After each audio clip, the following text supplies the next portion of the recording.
A paz do Senhor, queridos! Estamos iniciando mais uma videoaula subsídio de seu canal EBD Fácil e Motivadora. E na aula de hoje nós estaremos comentando a lição de número 4 das lições bíblicas jovens, que tem como título Os jovens que se mantiveram firmes na doutrina.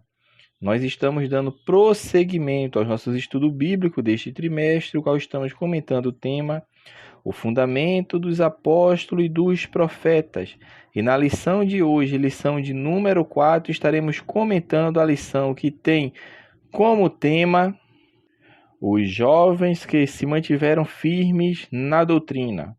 Texto principal, Daniel capítulo 3, versículo 18. E se não, fica sabendo, ó rei, que não serviremos a teus deuses, nem adoraremos a estátua de ouro que levantaste. Resumo da lição: a confiança em Deus e o compromisso com a sua palavra contribui com a manutenção da fidelidade do crente. O texto bíblico encontra-se em Daniel, capítulo 3, dos versículos 7 ao versículo de número 12. Então vamos iniciar nossa lição de número 4. Os jovens que se mantiveram firmes na doutrina. Então vamos iniciar nossa lição, meus amados irmãos, dando prosseguimento ao que nós estamos estudando neste trimestre, que é falando sobre doutrina. E hoje o autor vai focar na vida de três jovens que foram levados cativos para a Babilônia. E é justamente sobre estes três jovens que o autor vai fundamentar a lição deste domingo. Então, meu irmão, nós vamos perceber ao longo desta lição que vai ver os exemplos que esses três jovens deixam para a atualidade. Por quê? Porque os exemplos deles não perdeu a sua relevância e nem a sua importância com o passar do tempo. Não perderam. E esta é a razão pela qual essa história ela deve ser lembrada com acentuada ênfase, devendo também servir de estímulo aos cristãos da atualidade no sentido de acreditarem que é possível manter-se firme, fiel e resoluto na intenção de honrar o Senhor em meio a uma geração inimiga de Deus e de sua palavra. Então, meus amados irmãos, nós percebemos que o conflito que aqueles três jovens enfrentaram em sua época, muitos de nós hoje talvez não chegamos ao ponto de sofrer como eles sofreram, que a ameaça era de morte, se eles não se curvarem, seriam mortos, mas de uma ou de outra forma, todos os crentes eles passam por adversidades que vêm colocar em dúvida ali a sua fidelidade a Deus. Então, de fato, que nós possamos compreender e entender a lição que esses três jovens nos deixaram, até porque está registrado nas Sagradas Escrituras a história, o relato, para que nós possamos entender e permanecermos firmes na doutrina bíblica, aquela que advém unicamente das Escrituras Sagradas. O autor vai falar no primeiro tópico, falando sobre firmeza doutrinária. Neste ponto, ele vai mostrar que a firmeza doutrinária é um dos bens mais preciosos que um crente pode ter, pois é por meio dela que ele é capacitado a enfrentar as pressões impostas por este mundo da forma correta. Então, com isso, nós, crentes salvos em Cristo, temos as condições necessárias para suportar os dramas, para suportar as decepções, para suportar as dificuldades deste tempo e sem que as suas convicções sejam danificadas ou destruídas. Então isso é firmeza doutrinária. Também é preciso destacar que a firmeza doutrinária deste tópico aqui que o autor está falando só pode ser realmente conhecida diante das pressões deste mundo. Porque um crente que não sofre adversidades, pressões, como que vai saber-se que ele está firmado na doutrina? Então, a firmeza doutrinária, ela realmente só é conhecida diante das pressões que advêm para atacar o crente que serve a Cristo. Por isso o autor vai falar desse ponto aqui sobre os três jovens. E o primeiro subtópico vai falar justamente sobre isso, jovens sob pressão. Neste ponto aqui, o autor vai mostrar justamente sobre Azael, Ananias, Misael e Azarias, que receberam o nome de Sadraque, Mesaque e Abednego, vão mostrar justamente o que eles passaram dentro do contexto que está no livro de Daniel, relatado no capítulo 3, conforme nós vemos no texto bíblico. Então aqui, a atenção que esses jovens têm recebido, ela não se restringe apenas à dimensão de referências a serem seguido, mas também como servos de Deus, resistente na sua fé diante de tão grandes pressões a que foram submetidos. Observe que a profundidade das raízes da fé desses jovens tornou-se conhecida diante dos ventos que sopraram contra eles, que ainda assim decidiram se manter firmados nos princípios do Senhor.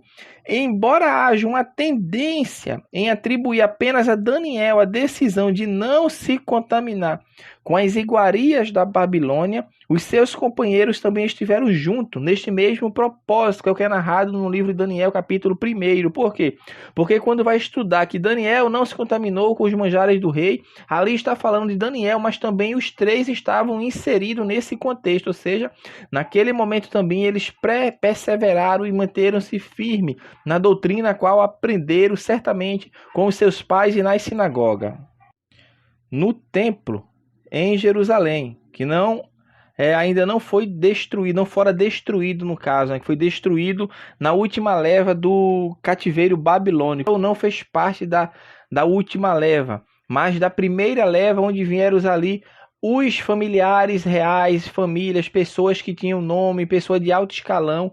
Daniel estava justamente nessa leva de cativos. Então, esses jovens viveram sim sob pressão. Então, a gente percebe que desde que chegaram à Babilônia, tanto Daniel como esses três jovens, Ananias, Misael e Azarias, sofreram as mais diferentes e tensas pressões, e cada vitória alcançada servia-lhe de preparo para outras provas maiores, embora Deus tenha os feito vencedores sobre todas elas. O autor prossegue falando sobre três jovens e uma sábia decisão. Aqui ele vai falar justamente da decisão que eles tomaram de arriscar sua própria vida como demonstração de firmeza de fé. E isso não foi uma tarefa de um dia apenas, mas sim fruto de uma série de boas e corretas decisões ao longo de toda uma vida com Deus. Porque não foi de uma hora para outra, isso foi uma construção. A firmeza que esses jovens tinham era justamente essa construção ao longo do tempo de suas vidas, aprendendo com seus pais, aprendendo no templo em Jerusalém, aprendendo os preceitos, relatos divinos e mostrando qual Deus verdadeiramente é Deus, porque só existe um Deus e esse Deus é o nosso Deus. Então, meu irmão, nós temos que perceber que essa história tem muito a ensinar.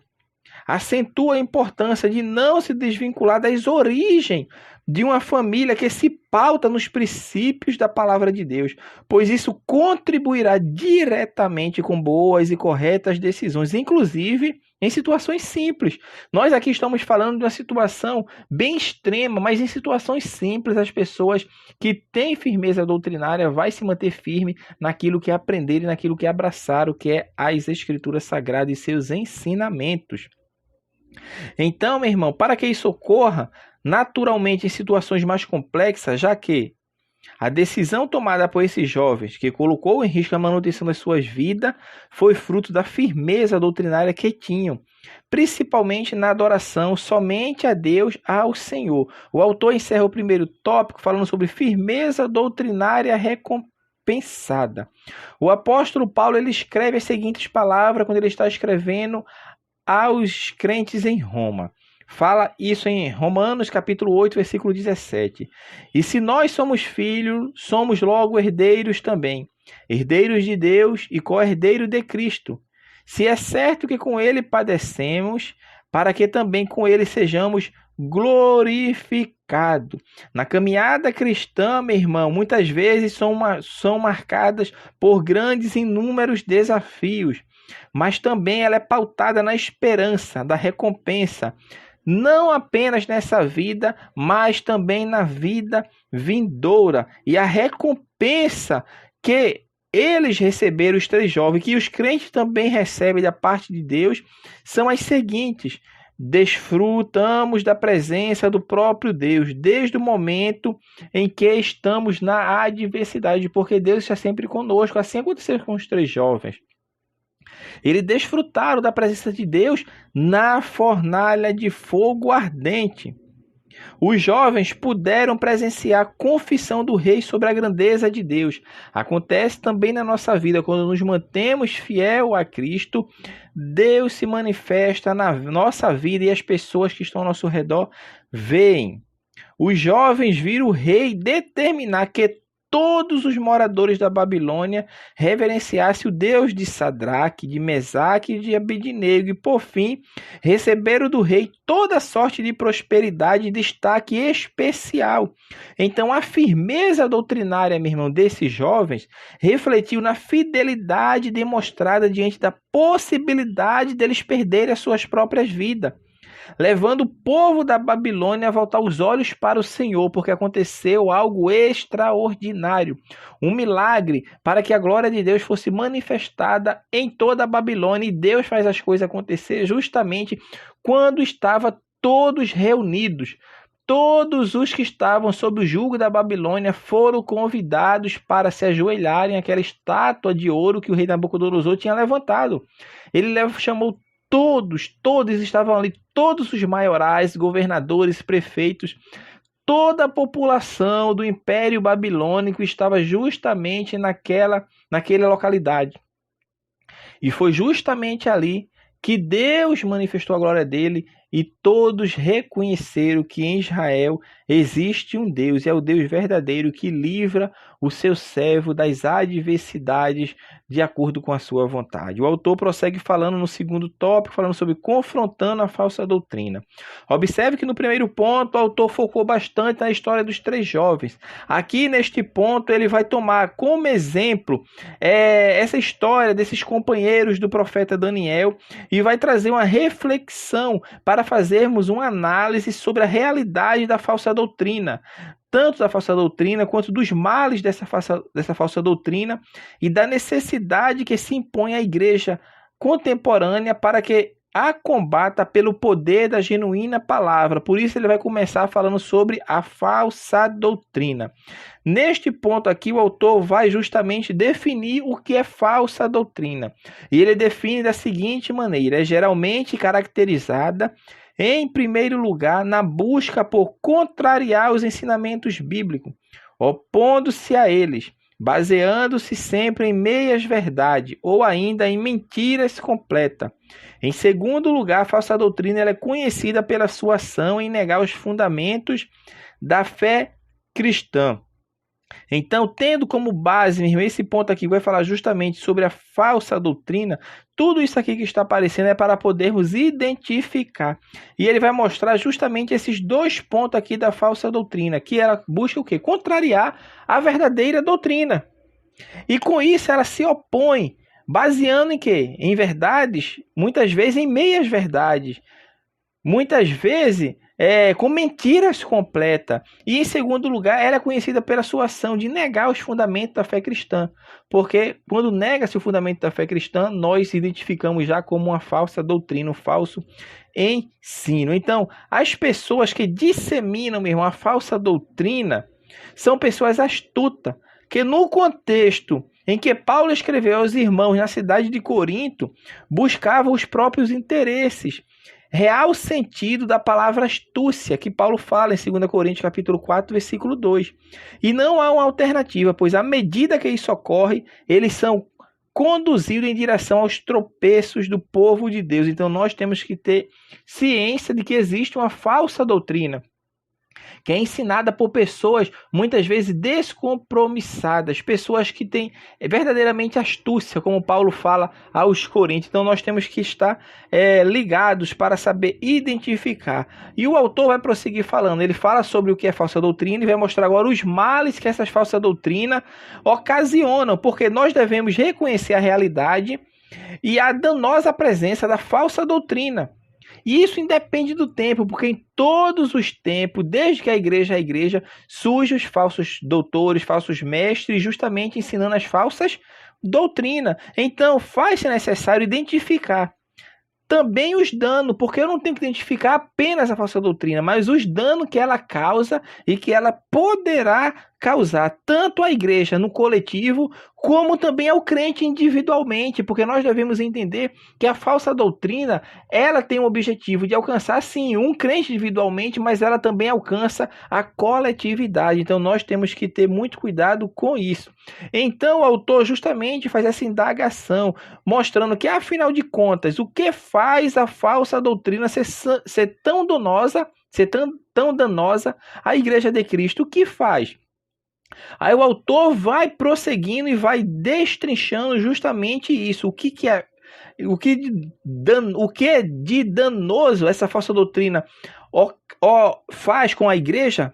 É justamente que contraria os ensinos bíblicos.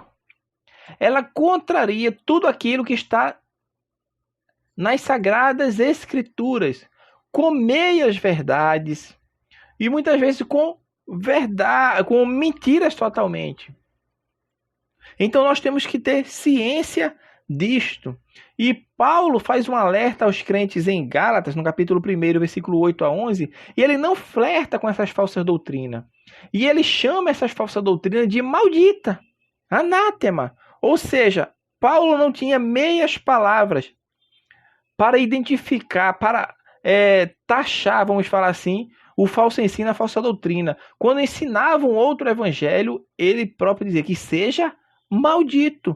Ou seja, Paulo não flertava, não tinha conversa com os ensinadores da falsa doutrina, nem com a falsa doutrina, o falso ensinamento.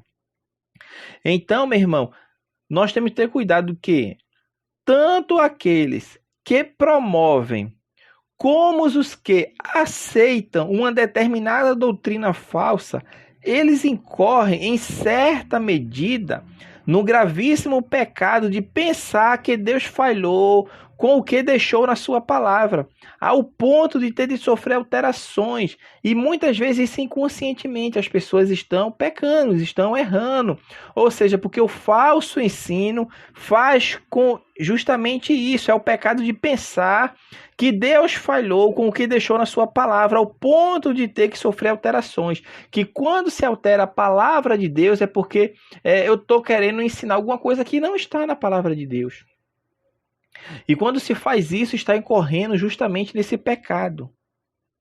Então, dito de outra forma, a falsa doutrina é uma afronta a Deus, já que a sua presença resulta da ideia de que a doutrina puramente bíblica é insuficiente, sendo necessário novos ensinamentos, quando não precisa disso. Então isso é o que identifica o que é uma falsa doutrina, é os seus males que eles causam. Causam mal tanto na vida de uma pessoa individualmente, quanto na coletividade. Então nós temos que entender a realidade que a falsa doutrina e seus males para a igreja e para o indivíduo. E com isso, nós temos também que confrontar a falsa doutrina. O pastor Silas Daniel, escrevendo em seu livro, o autor até cita aqui A Sedução das Novas Teologias, ele fala que precisamos refletir sobre a efetividade da influência dos valores cristãos na sociedade de hoje. Devemos também nos precaver contra as armadilhas destes séculos que tentam ou emudecer ou distorcer o testemunho cristão, transformando em algo inofensivo, subjugado pelo espírito do nosso tempo, e buscarmos mais de Deus por meio de sua palavra. Então essa reflexão feita aqui, meu irmão, nós temos que entender que a falsa doutrina e os seus danos são uma realidade que o cristão em algum momento terá de enfrentá-la. E neste caso, como o cristão deve enfrentar a falsa doutrina? Este é o ponto que está em questão. A falsa doutrina existe, ela causa danos, mas como nós enfrentamos a falsa doutrina? Então, meu irmão, presta atenção que o enfrentamento às falsas doutrinas só será bem sucedido caso o crente esteja bem preparado do ponto de vista bíblico, ou seja, o aprofundamento dos conhecimentos bíblicos apresenta-se como uma das principais armas para que o cristão e a igreja resistam e vençam os desvios doutrinários. E esse aprofundamento bíblico, meu irmão, ele acontece de que forma? Pelo estudo devocional da Bíblia, incentivo aos cultos de ensino e à escola dominical, promoção de encontros de estudos bíblicos dos mais variados e distribuição de literaturas com a doutrina bíblica, ou seja, tem que ter ensino, tem que ter estudo. Só assim eu aprofundo os meus conhecimentos nas Sagradas Escrituras e desta forma eu consigo enfrentar as falsas doutrinas. Mas, meu irmão, nós temos que entender também que, evidentemente, que essas ações devem ser acompanhadas de uma espiritualidade saudável, fundamentada na oração, consagração e comunhão com o Senhor Deus, o aprofundamento dos conhecimentos bíblicos, meu irmão, o desenvolvimento de uma espiritualidade saudável, e também nós temos que lembrar da manutenção da unidade doutrinária. Então esses três elementos, esse tripé, são recursos poderosos para que o crente seja vitorioso no confronto contra a falsa doutrina, tanto na construção das suas bases, como na resistência, servindo de uma espécie de muro de contenção que resiste aos seus ataques. E por fim, o autor vai encerrar a lição falando sobre vivendo a verdadeira doutrina. Neste ponto aqui, ele vai falar justamente sobre o falso. Ele pode ser vencido somente por meio da verdade. Só se vence o falso conhecendo a verdade. E qual é a verdade que nós estamos pautando aqui, como o autor vai justamente falar sobre isso, a verdadeira doutrina? A palavra de Deus, as Sagradas Escrituras, é justamente a verdade. Então, tudo tem que passar pelo crivo das Sagradas Escrituras. E como eu vivo a verdadeira doutrina nesse tópico aqui, entendendo que a verdadeira doutrina, ela está alicerçada única e exclusivamente na palavra de Deus. Por isso o tema deste trimestre é isso, o fundamento dos apóstolos e dos profetas, ou seja, a palavra de Deus proferida pelos seus santos profetas e apóstolos, que hoje chegou até nós através da sua palavra escrita, que é a Bíblia Sagrada, a palavra inspirada e a palavra encarnada, que é Cristo, que deixou seus ensinamentos conforme estão registrados nas Sagradas Escrituras. Então, a verdadeira doutrina, ela procede das Sagradas Escrituras, que foi inspirada por Deus. Então, logo, a doutrina bíblica, ela procede de Deus, e os seus frutos estarão em sintonia com o caráter de sua fonte, que é Deus, como nós já falamos até em lições anteriores sobre este assunto. Então, meu irmão, tanto o Evangelho como a doutrina bíblica devem conter os seguintes elementos para que sejam considerados genuínos, porque nós temos que passar pelo crivo das Sagradas Escrituras.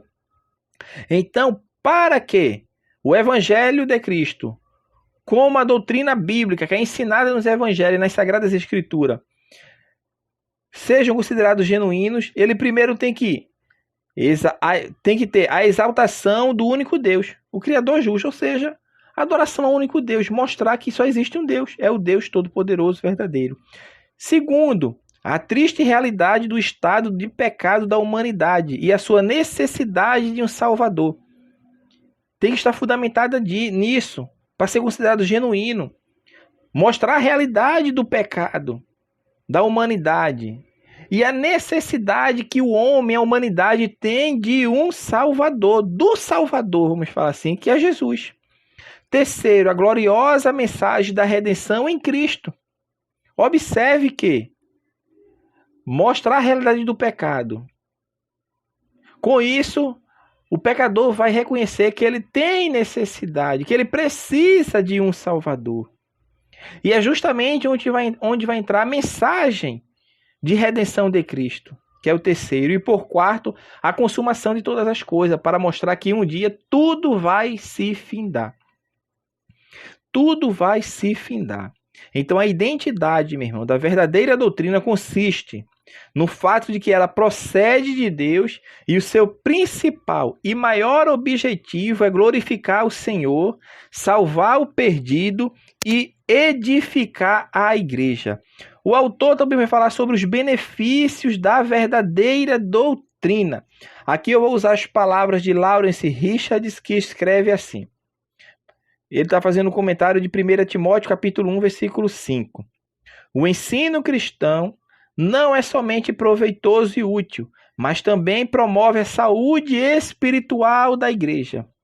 Paulo observa que o objetivo em interromper os falsos profetas com os seus falsos ensinos é o de ensinar uma sã doutrina que produzirá um amor que vem de um coração puro e de uma boa consciência e de uma fé não fingida. Isso aqui é aquela parte que Paulo está escrevendo justamente a Timóteo, falando sobre não ensinar outra doutrina e combater os que se associavam aos que disseminavam o erro doutrinário. Então, neste ponto aqui, está mostrando os benefícios da verdadeira doutrina. Lá atrás, nós vimos os danos, os males que causam a falsa doutrina. E aqui, em sentido oposto, os benefícios da verdadeira doutrina. A verdadeira doutrina, ela alicerça o crente na verdade. Ela faz com que os crentes amadureçam no conhecimento, se aprofundam no conhecimento bíblico, para que possam resistir ao falso. Porque no início desse tópico nós falamos, como é que se vence o falso? Com o verdadeiro. Quando eu sei o que é verdadeiro, eu consigo vencer o falso. Por isso diz, a história, que um dono de banco queria treinar os seus funcionários para identificar notas falsas. E ele diz, eu vou mostrar para vocês 100 notas de dinheiro, vamos supor 100 reais. Mas no lugar dele dar notas falsas para os seus funcionários, eles dão notas verdadeiras. Então ele dá 100 notas, vamos supor, 100 notas de 100 reais verdadeiras aos seus funcionários, eles conseguem identificar o que é verdadeiro. Quando for colocado na sua mão a nota falsa, ele vai identificar de forma rápida e fácil. Ou seja, então isso que nós estamos falando serve justamente também para o sentido da doutrina bíblica. Quando eu sou ensinado com o verdadeiro, com aquilo que é puro, com aquilo que é correto, com aquilo que deve ser levado em consideração, então quando eu bato o olho, ou percebo, ou escuto o falso, eu identifico rapidamente. Então, é o benefício da verdadeira doutrina. O benefício da verdadeira doutrina é conseguir identificar de maneira rápida e saber combatê-la de forma eficaz.